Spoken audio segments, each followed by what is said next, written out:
श्री गुरु चरण कमलेभ्यो नमः।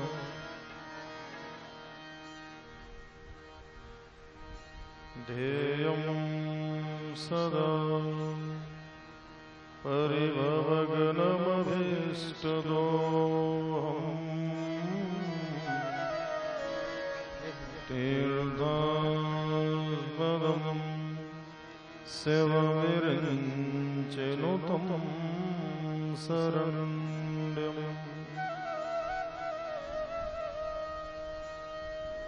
मृत्यार्तिहं प्रणतपालभवाब्धिपोतम् वन्दे महापुरुष ते चरणारविन्दम्।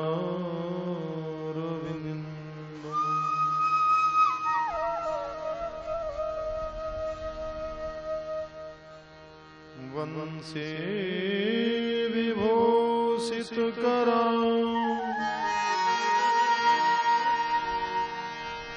नवनीरदावा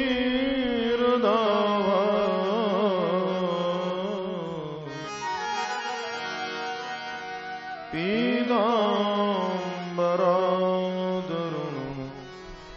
बिम्बफलाधरोष्ठा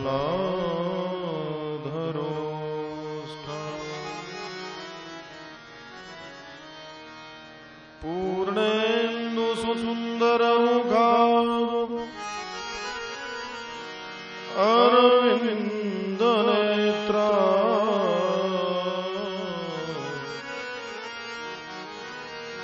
कृष्णा परं किमपि त्वमहं न जाने।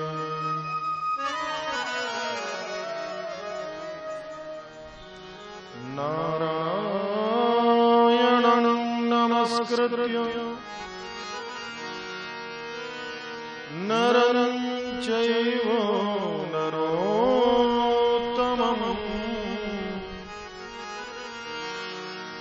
देवीं सरस्वतीं व्यासं ततो जयमुदीरये।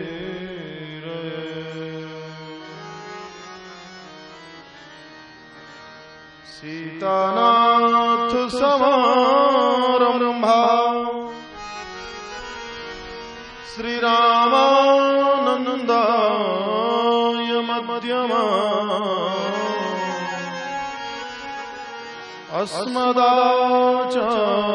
अस्मदाचार्यपर्यन्ता वन्दे गुरुपरम्परा। गौराङ्गं रसमयं नित्यं रसाचार्यं रसोत्सुतं श्रीराम हर्षण देवाख्यं सद्गुरुं प्रणमाम्यहम्।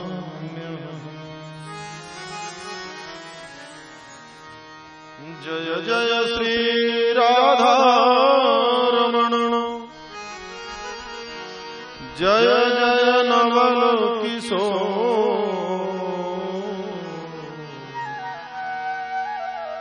जय गोपी चित्तचोर प्रभु जय जय माखन चोर। बोलिए वृंदावन बिहारी लाल की। श्री सद्गुरुदेव भगवान की जय। श्री पांडुरंग भगवान की जय। श्रीमद्भागवत महापुराण की जय। ग्रामदेव की जय हो। आइए सब मिलकर हरिनाम कीर्तन में गोता लगाएं। सनई आखिरी दिवस हम सब पहुंचे, जिन्हें गए वर्ष का अवसर इस वर्ष मिला, परम सौभाग्यशाली जिन्हें इस वर्ष अवसर मिला, अतिशय सौभाग्यशाली।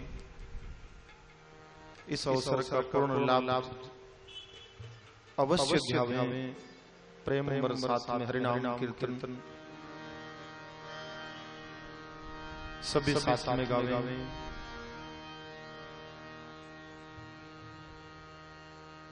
राधे राधे गोविंद गोविंद राधे राधे राधे गोविंद गोविंद राधे राधे राधे गोविंद गोविंद राधे राधे गोविंद गोविंद राधे गोविंद राधे गोपाल राधे गोविंद राधे गोपाल राधे गोविंद राधे गोपाल राधे गोविंद राधे गोपाल राधे गोविंद राधे गोपाल राधे गोविंद राधे गोपाल राधे गोविंद राधे गोपाल राधे गोविंद राधे गोपाल राधे गोविंद राधे गोपाल राधे गोविंद राधे गोपाल राधे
राधे गोविंद गोविंद राधे वृंदावन राधे राधे वृंदावन राधे राधे अंजलि में राधे राधे अंजलि में राधे राधे मांजलि में राधे राधे मांजलि में राधे राधे गोवर्धन राधे राधे गोवर्धन राधे राधे अन्योर में राधे राधे अन्योर में राधे राधे त्रिपुरा में राधे राधे त्रिपुरा में राधे राधे मंदिर रंगा राधे राधे मंदिर रंगा राधा कुंड में राधे राधे राधा कुंड में राधे राधे माधव कुंड में राधे राधे माधव कुंड में राधे राधे उद्धव कुंड में राधे राधे राधे राधे श्याम राधे राधे राधे श्याम राधे राधे राधे श्याम राधे राधे राधे श्याम श्याम राधे राधे राधे श्याम राधे राधे राधे श्याम राधे राधे राधे राधे राधे श्याम राधे राधे राधे श्याम राधे राधे राधे श्याम राधे श्याम राधे राधे राधे श्याम राधे राधे राधे श्याम राधे राधे राधे राधे श्याम राधे राधे राधे श्याम राधे राधे राधे श्याम राधे श्याम राधे राधे राधे श्याम राधे राधे राधे श्याम राधे राधे राधे श्याम राधे राधे राधे श्याम राधे राधे राधे श्याम राधे राधे राधे श्याम राधे राधे राधे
कृष्णं नारायणं वन्दे कृष्णं वन्दे व्रजप्रियं कृष्णं द्वैपायनं वन्दे कृष्णं वन्दे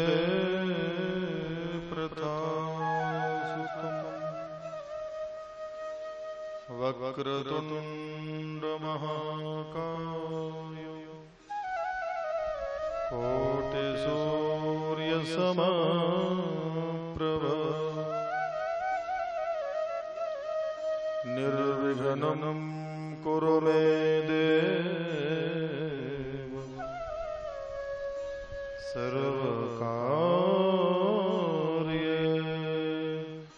सर्वदा।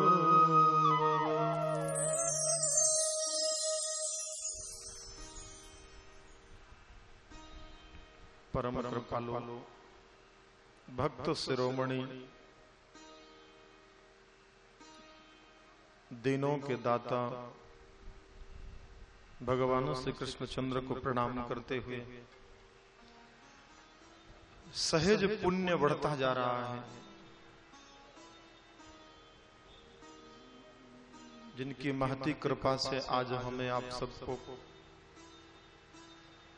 इस दिव्य परमहंसों की संगीता के अंतिम उपदेश के श्रवण का सुअवसर प्राप्त हुआ।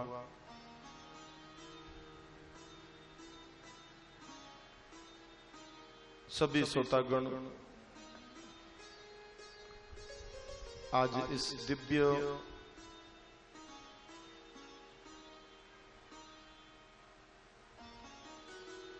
निवृत्ति के प्रसंग का सब श्रवण करने के लिए उपस्थित हुए।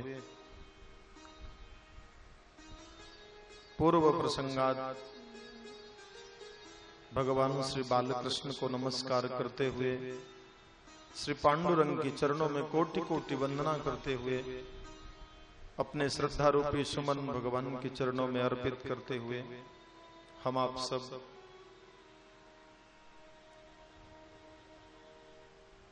दिव्य प्रसंग लग्न का श्रवण कर रहे थे।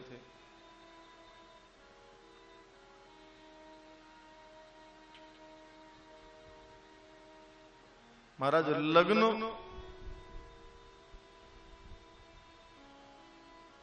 के 6 अर्थ हैं। सांसारिक मनुष्य लग्न का एक ही अर्थ मानता है।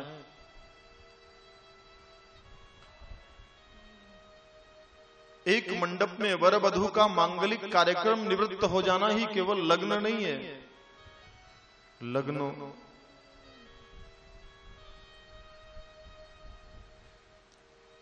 लग्न के भावार्थ 6 हैं। एक तो शुभ मुहूर्त को भी लग्न कहा जाता है। इसीलिए विवाह की एक लग्न होती है। काल के सुंदर योग को भी लग्न कहते हैं। समय के व्यवस्थित दशा को भी लग्न कहते हैं। और जीव से शिव का मिलन भी लग्न है। जीव से जीव का मिलन भी सुयोग है। लग्न के 6 प्रकार के भावार्थ हैं।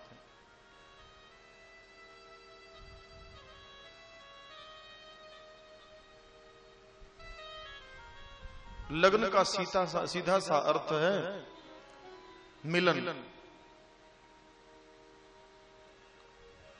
पाणी ग्रहण संस्कार महाराज हमारे भारतीय संस्कृति का 16 संस्कारों में बंधा हुआ मानुष जीवन। उस 16 संस्कारों में सर्वश्रेष्ठ संस्कार है लग्न संस्कार। इस देह सत्ता के क्रमशः 16 संस्कार होते हैं। 16 संस्कारों में जीवन बना हुआ है। गर्भाधान संस्कार,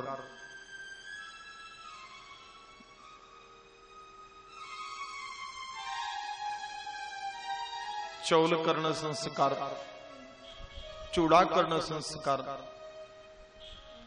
नाम संस्कार, जात कर्म संस्कार, पुनीत संस्कार, यज्ञोपवीत संस्कार, शिक्षा संस्कार, दीक्षा संस्कार, पाणी ग्रहण संस्कार जिसे हम लग्न कहते हैं, दंड संस्कार,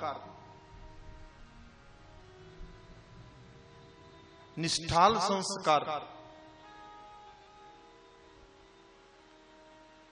दाह संस्कार, दशगात्र संस्कार, एकादशाह संस्कार, अनित्रयोदशाह संस्कार। ये 16 संस्कारों में मनुष्य जीवन बंधा हुआ है। प्रत्येक कर्म का एक अपना स्वयं में महत्व है।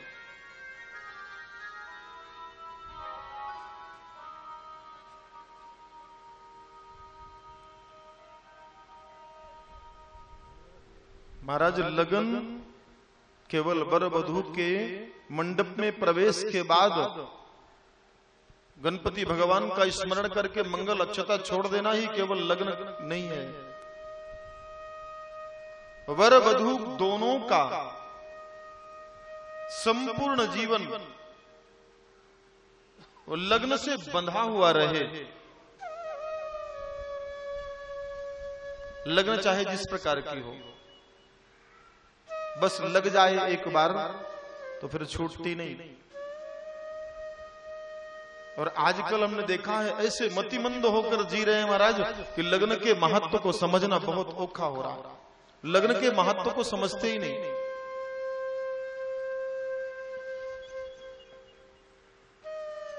सारे कुटुंबियों को बुलाएंगे। सबसे विचित्र विडंबना महाराष्ट्र की ही है। लग्न संस्कारों में, वैवाहिक जीवन में इतनी अड़चने भर गई हैं भीतर महाराज, कलह और क्लेश से सारा कुटुंबिक, सारा जो व्यवहार धर्म का जीवन है पूरा ग्रस्त हो चुका है। भारत के अंदर सबसे अधिक अगर कोई वैवाहिक संस्कार विखंडन है तो महाराज वो महाराष्ट्र के अंदर है सबसे अधिक। पता नहीं क्यों मतिमंद होकर जीते हैं। जहां देखो वहीं। क्यों? क्योंकि लग्न के उस दिव्य महत्व को कोई समझना ही नहीं चाहता।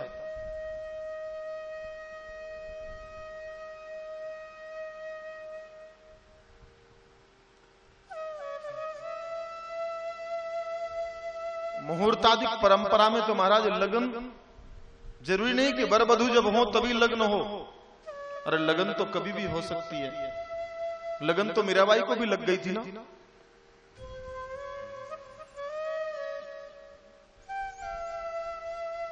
लगन का सीधा सा भावार्थ यही है, जिस अधिकार से हमें सारा कुटुंब जिम्मेदारी दे रहा है उस अधिकार को लगन से हमें निभाना है।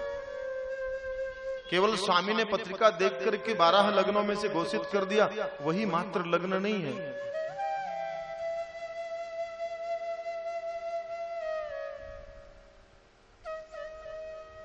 स्त्री का पुरुष से परम दिव्य मिलन का नाम ही सुयोग है। और उस सुयोगता में दिव्य रस भर जाए, दिव्य आनंद भर जाए, भौतिक सुख भर जाए, वास्तविक वो लग्न है।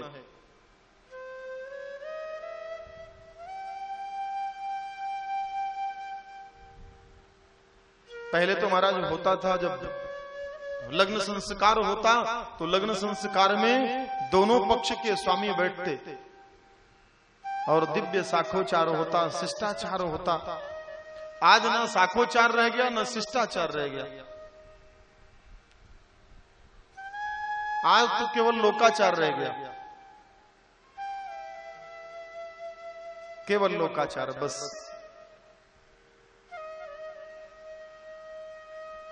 जिस समय स्वामी महाराज साखोचार के एक एक दिव्य श्लोक का वाचन करते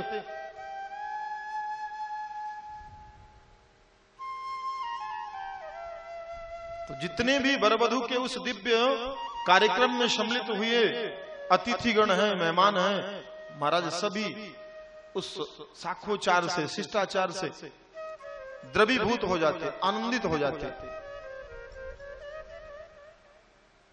और उस सारे मांगलिक कार्यक्रम का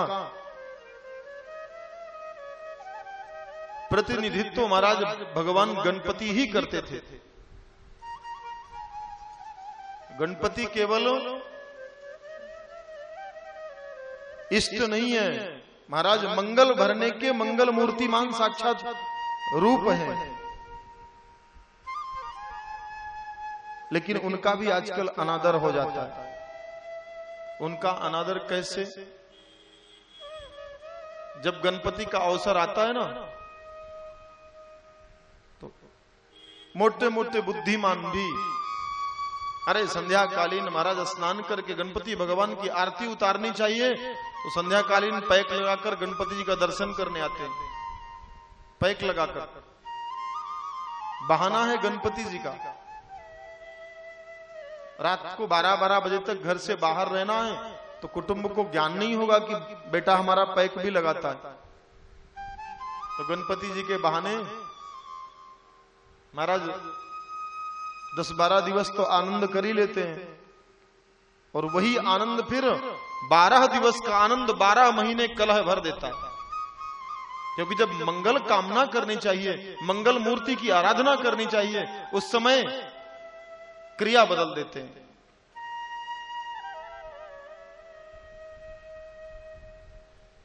लगन का सीधा सा भावार्थ है, वधू का वर से लगन लग जाए और वर का वधू से लगन लग जाए। वास्तविक लगन वो है। महाराज एक बार क्रिया में ऋषियों ने बता दिया मीराबाई को, महाराज तत्क्षण लगन लग गई। और ऐसी लगन लगी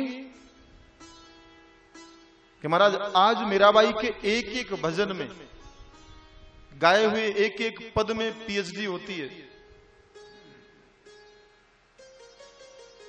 लेकिन उन शब्दों में कितना गुह्य ज्ञान छिपा हुआ है, अभी तक रिसर्च नहीं हो पाया। एक लग्न शब्द में पीएचडी का पूरा एक चैप्टर लिख दिया, लेकिन लग्न को सिद्ध नहीं कर पाए। कई भावार्थ बनते चले जाते हैं, फिर चैप्टर पे चैप्टर तैयार होता जाता है, लेकिन वो सिद्ध नहीं होता। द्वारिकाधीश का जब पाणी ग्रहण संस्कार हुआ तो महाराज अथर्ववेदी आचार्य बुलाए गए, अथर्ववेद के आचार्य बुलाए गए।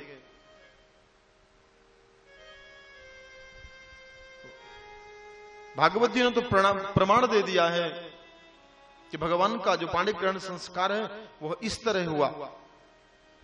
पितृन् देवान् समभ्यर्च्य विप्राश्च विधिवन्नृप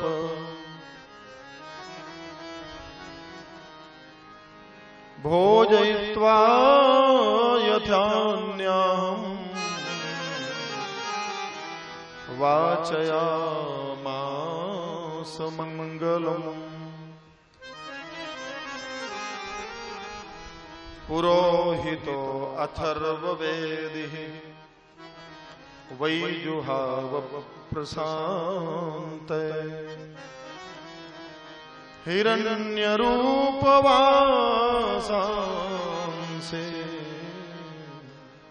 तिलाश्च गुडमिश्रिता संयो देवीरभिष्ठय आपो भवन्तु पीते संयोरभिस्रवन्तु नः। आकर के महाराज अथर्ववेदी आचार्यों ने अथर्ववेद का पारायण किया जब भगवान का पाणी ग्रहण संस्कार हुआ। अथर्ववेद क्या है? अथर्ववेद की एक एक ऋचा महाराज मनुष्य के ज्ञान के लिए। ऋग्वेद में क्या है? ऋग्वेद साक्षात अग्नि सूक्त है। अग्निमीले पुरोहित यज्ञस्य देवमृत्विजम् ह्रोतारं रत्नधातमम्।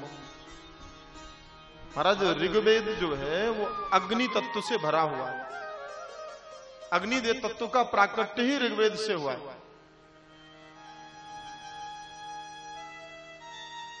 यजुर्वेद में संपूर्ण मनुष्य जीवन को जीने के लिए जितनी देव पूजन की आवश्यकता है वो सारी यजुर्वेद में है। यजुर्वेद में 1,00,000 मंत्र हैं। 80,000 मंत्र केवल मनुष्य जीवन के लिए हैं। वो भी क्यों?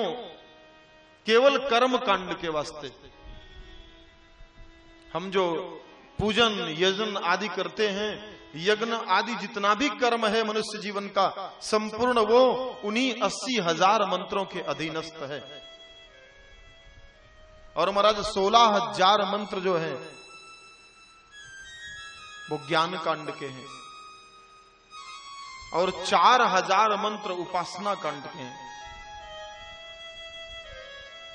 इतना सब कुछ पूर्ण क्रिया के साथ व्यवस्थित कर पाना संभव नहीं है, लेकिन ऋषियों ने जितना मार्ग बता दिया उतना तो कर ही सकते हैं। आजकल चाहे जितना दिव्य पाणी ग्रहण संस्कार हो जाए, पर जो विषय महत्वपूर्ण है लग्न के समय, उस विषय का कोई ध्यान नहीं रखते। इसीलिए कलह होता जा रहा है। वैवाहिक जीवन में, दाम्पत्य जीवन में इतनी सारी अड़चने इसीलिए आ रही हैं। स्वामी को बुलाते हैं, लेकिन स्वामी को बुला करके यह ध्यान में रखने का विषय है। यहां स्वयं दाऊ भैया ने संपूर्ण वैवाहिक कार्यक्रम का संचालन किया। बलदाऊ जी ने एक मालिक की तरह महाराज पूरा कृष्ण विवाह संपादित किया भगवान का। बंदी जनों को भी सत्कार करना चाहिए, बाजे वालों का भी सत्कार करना चाहिए। तो अधिक से अधिक ये प्रयास करना चाहिए कि हमारा कुटुंब जितना हो उतना तो उपस्थित हो ही हो, साथ में जितना कुटुंब हो, जितना व्यवहारी हो, उतना ही ब्राह्मण भी आमंत्रित करना चाहिए, उतने ही ब्राह्मणों का भोजन भी कराना चाहिए। और आजकल तो ऐसी विचित्र विडंबना है, बाजे वाले 50,000 ले जाएं कोई बात नहीं, चलता है। बाजे वाले 40-50 हजार ले जाएंगे, चलेगा, लेकिन स्वामी के दक्षिणा देते समय महाराज पूरा हिसाब किताब का ब्यौरा सारा स्वामी के दक्षिणा के समय आ जाएगा। तो स्वामी क्या करते? अध्ययन करना छोड़ दिया, पढ़ना ही छोड़ दिया। अब वो भी भागने लगे इंग्लिश की ओर। तो आगे चल के क्या होगा, विचार कर लो। कितनी कठिनाइयां होंगी आगे चल के लग्नादि कार्यक्रमों में। अभी तो ठीक है, स्वस्ति वाचन शांति पाठ के लिए, नहीं कुछ तो मंगल अक्षता के लिए, मंत्र बोलने के लिए स्वामी मिल जाता है। आगे फिर मिलना मुश्किल हो जाएगा। और महाराज जो सबसे ज्यादा कंजूस होगा ना, उसको लग्न के समय मुखिया बना देंगे, उसी को मुखिया बनाएंगे। ओहो हमारे मालिक हैं। उसी समय सत्कार होता है बड़े का, बाकी नहीं।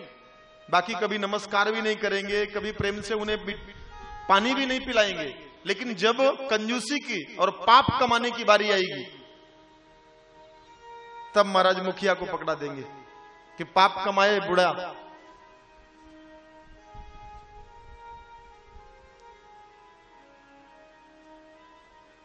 आजकल दाम्पत्य जीवन में इतना कलह भर गया है कि देख देख कर कभी कष्ट होता है। उन माता पिता को कितना दुख होता होगा जिनके बच्चों के जीवन में ऐसी दुर्घटना हो गई। इसे घटना नहीं कह सकते, इसे दुर्घटना ही कह सकते हैं। जीवन की सबसे मोटी दुर्घटना है ये। जिन ख्वाबों से आशियाने को सजाने का प्रयास किया, महाराज वही आशियाना वीरानी की भेंट चढ़ गया।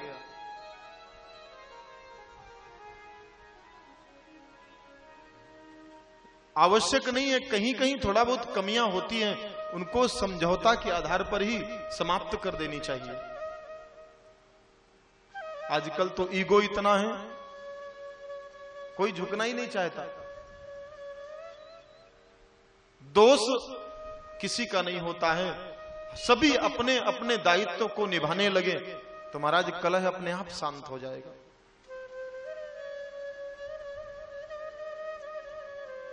सून को अपने आप आते ही अहंकार हो जाता है। दोष आता है किन पर? सास ससुरे पर दोष पहुंच जाता है। आरोप लगा दिया जाता है जबरदस्ती, ना आरोपी होने पर भी।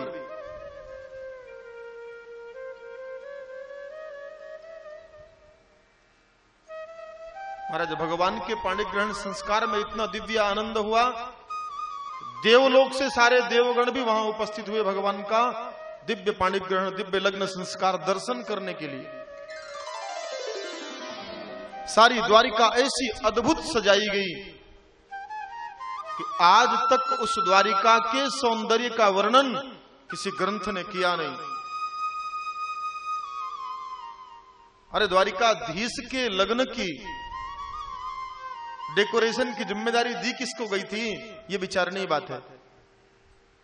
स्वयं विश्वकर्मा जी आकर के डेकोरेशन करने लगे द्वारिका का, द्वारिकाधीश ने किसी को बुलाया नहीं।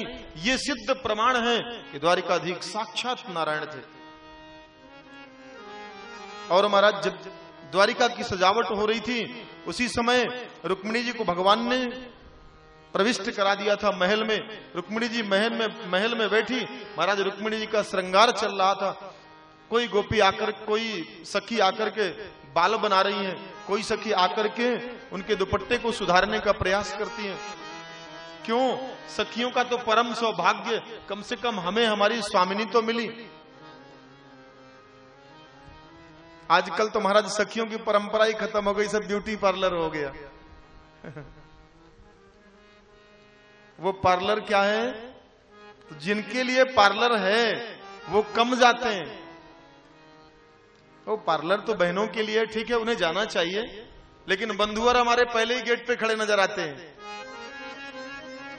लाइन लगा के।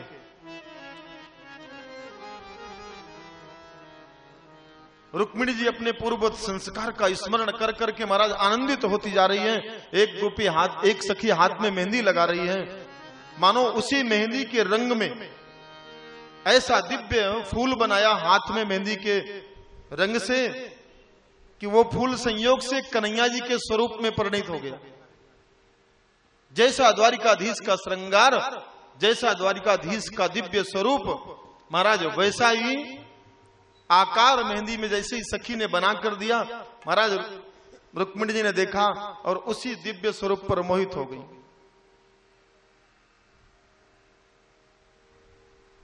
और कवियों को तो महाराज ऐसे दिव्य अवसर का लाभ उठाते उठाते हैं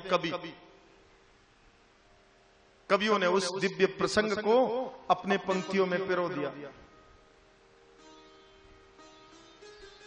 मानो रुक्मिणी जी को उपमा देकर के कवि कहते हैं, रुक्मिणी जी उसी मेहंदी के रूप में भगवान का दर्शन करती हैं और मन ही मन आनंदित हिलोरे लेते हुए गाती जा रही हैं। मैंने मेहंदी लगाई रे, मैंने मेहंदी लगाई रे कृष्ण नाम की। मैंने मेहंदी लगाई रे कृष्ण नाम की। मैंने मेहंदी लगाई रे कृष्ण नाम की। मैंने मेहंदी लगाई रे कृष्ण नाम की। मैंने माला बनाई रे कृष्ण नाम की। मैंने माला बनाई रे कृष्ण नाम की।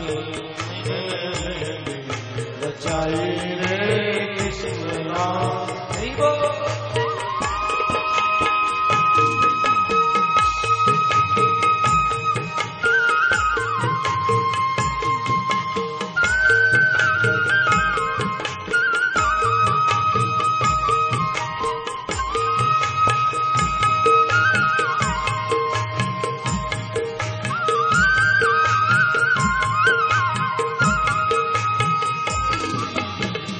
मेरे नैनों में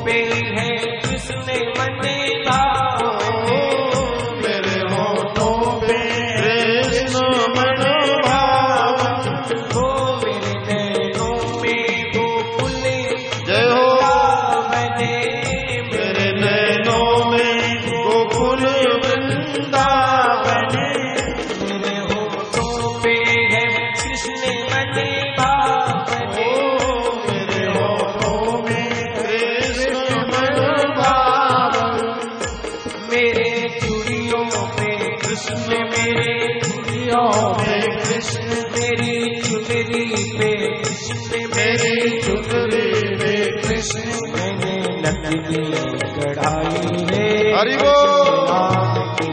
मैंने नकली कढ़ाई रे कृष्ण नाम की, मैंने मेहंदी रचाई रे कृष्ण नाम की, मैंने मेहंदी रचाई रे कृष्ण। हाथ डाले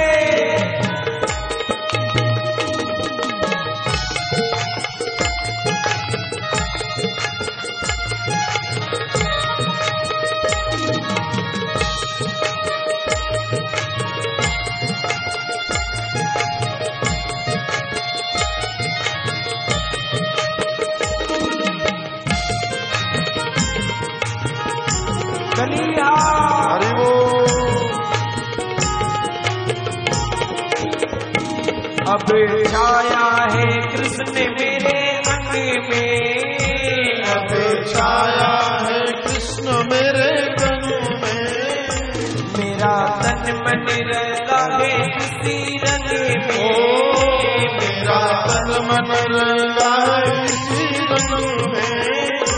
अब छाया है कृष्ण अंग अंग में, अब छाया है कृष्ण अंग में, मेरा तन मन रंगा है इसी रंग में, मेरा तन मन रंगा है इसी रंग में।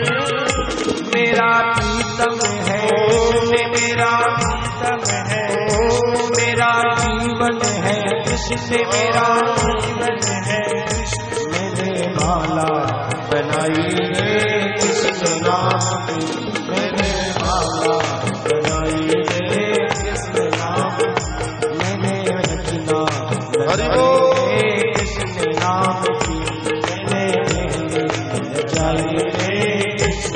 हरि बोल।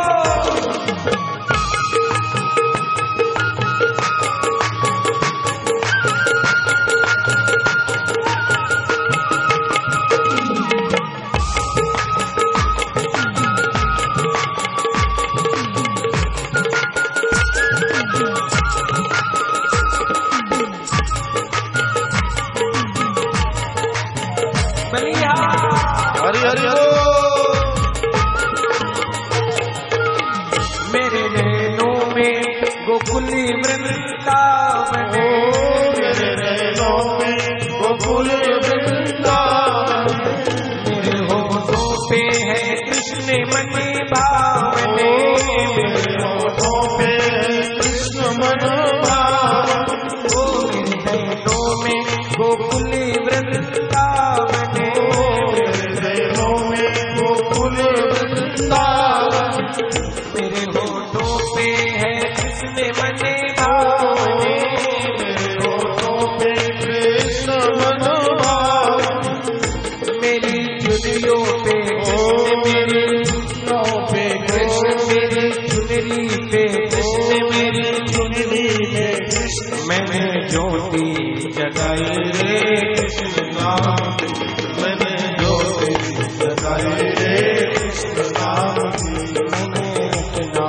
लगाई रे कृष्ण नाम की, मैंने रचना लगाई रे कृष्ण नाम की, मैंने मेहंदी सजाई रे कृष्ण नाम की, मैंने मेहंदी सजाई रे।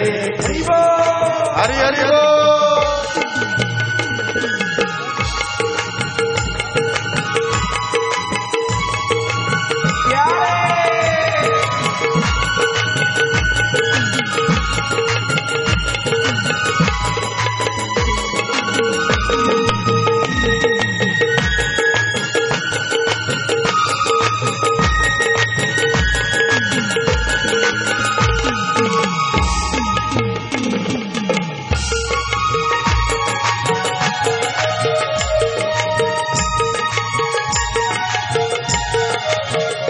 अबे छाया है कृष्ण मेरे अंग में, अबे छाया है कृष्ण मेरे अंग में, मेरा तन मन रंगा है उसी रंग में, मेरा तन मन रंगा है उसी रंग में, अबे छाया है कृष्ण अंग अंग में, अबे छाया है कृष्ण अंग अंग में, तन मन रंगा है उसी रंग में, मेरा तन मन रंगा है उसी रंग में, मेरा प्रीतम है मेरा प्रीतम है, मेरा जीवन है मेरा जीवन है, मैंने माला बनाई रे,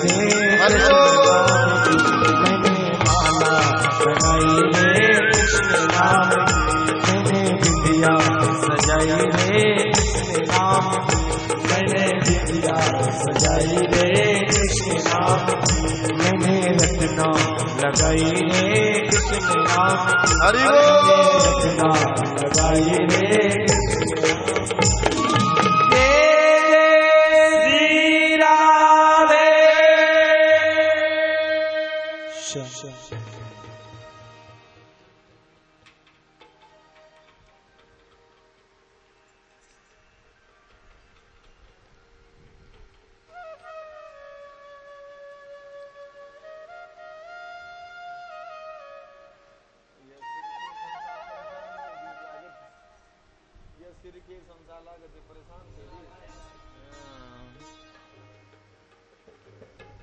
महाराज ऐसा अद्भुत हृदयंगम किया रुक्मिणी जी ने भगवान श्री कृष्ण को कि उस अद्भुत स्वरूप और सौंदर्य का वर्णन तो आज तक महाराज कोई नहीं कर सकता।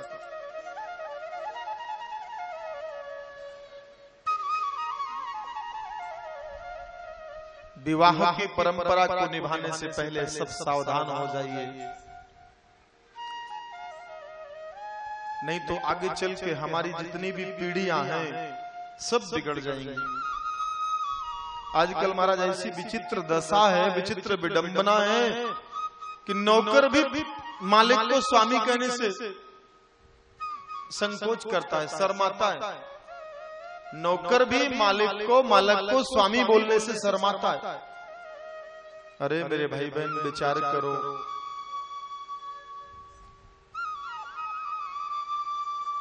पत्नी को हमने बहुत ही कम ऐसा सुना है स्वामी कहें। डॉली के डैडी, चुल्लू भर पानी में डूब मरे डॉली के डैडी। कैसी विचित्र विडंबना है, विचार करिए। पहले महाराज कितनी दिव्य परंपरा थी। भार्या भ्राते तु रक्षिता स भार्या, जो बंधुओं की रक्षा करे वो भार्या। उसके बाद महाराज हो गया पत्नी। ये शब्द भी बड़ा प्यारा है। पत्ना त्रायते यस्य सा पत्नी, जो पतन से बचाए, गिरने से बचाए वो पत्नी। बाद में हो गया स्त्री। बस क्रीज निकालते रहे हो गया। तो क्रीज तो धोबी भी निकाल देता है। क्रीज तो धोबी भी जब कपड़ा इस्त्री करता ना, धोबी निकालता है। बाद में अब तो महाराज और विचित्र विडंबना हो गई।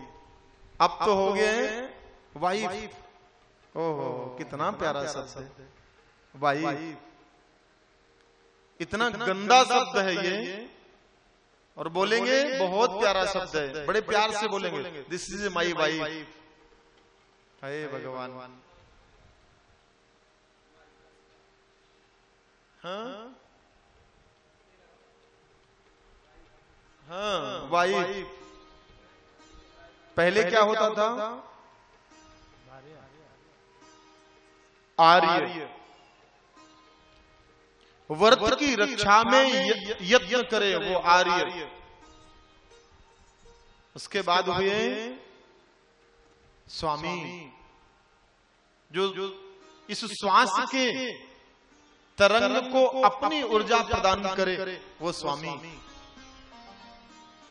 उसके बाद हो गए पति देवता। सुंदर है, यह भी ठीक है।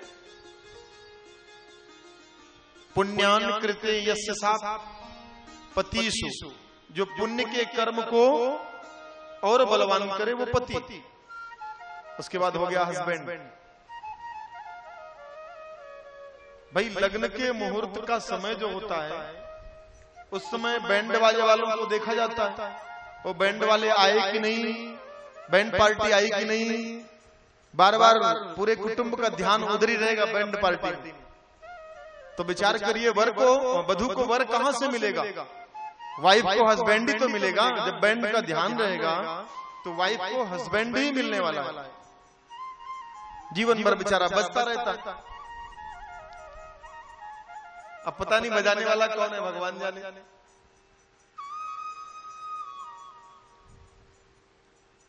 सबसे ज्यादा बजते हैं हमारे, हाँ देखो, अब तो कम से कम बजना बंद कर दो कंस मामा। जिंदगी भर बजेगा देखो, और बड़े गर्व से कहते हो हस्बैंड, गर्व से बोलते। अरे इतना गंदा शब्द है ये दोनों। वाइफ,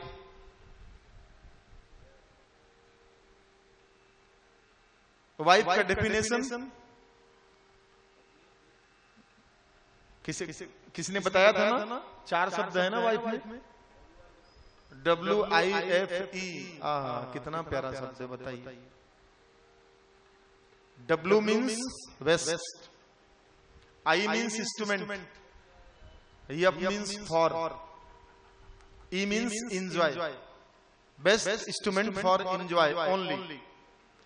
मनोरंजन का उत्तम साधन, बस। तो मनोरंजन का उत्तम साधन तो घर में टीवी भी होती है, तो टीवी और बीबी को बराबरी में खड़ा कर दिया। तो टीवी तो आजकल LED LCD पता नहीं कौन कौन सी हो गई, तो बीबी भी आजकल वैसे ही हो गई।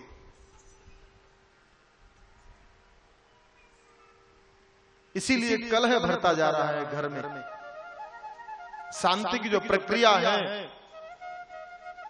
संतोष की जो प्रक्रिया है, वो बिल्कुल सहज ही दूर होती जा रही है।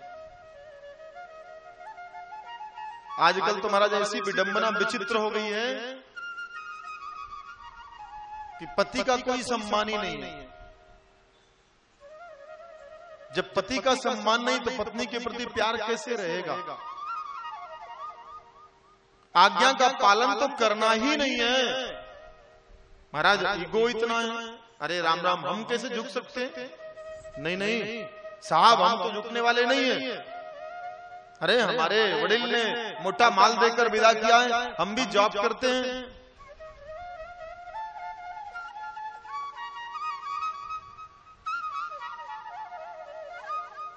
I am graduate and jobful.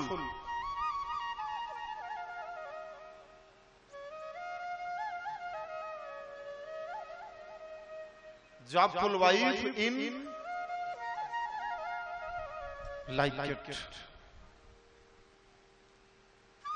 सम्यक परंपरा में सबको जॉब, जो ही देखो वही बोलेगा, ओ महाराज मैं तो इस साइड में पढ़ता हूँ, मैं तो इस साइड का हूँ। अब डॉक्टर तो डॉक्टर ही चाहिए। अरे तेरे को खुद ही तो इंजेक्शन लगा रहा है दूसरे को, कम से कम दूसरी तो ठीक की ले आ, तो तेरे इंजेक्शन के दर्द को, तेरे सलाइन के दर्द को संभाल सके। दोनों वैसे ही जैसे के तैसे लेकर आ जाएंगे। अभी हमारे में भी एक लेकर आया है। ओहो महाराज जी, मास्टर है तो मास्टरनी ही लाएंगे। बारे मास्टर साहेब ले आओ मास्टरनी जी, उन रोइयो, हमें क्या करें? छाड़ दीजिए।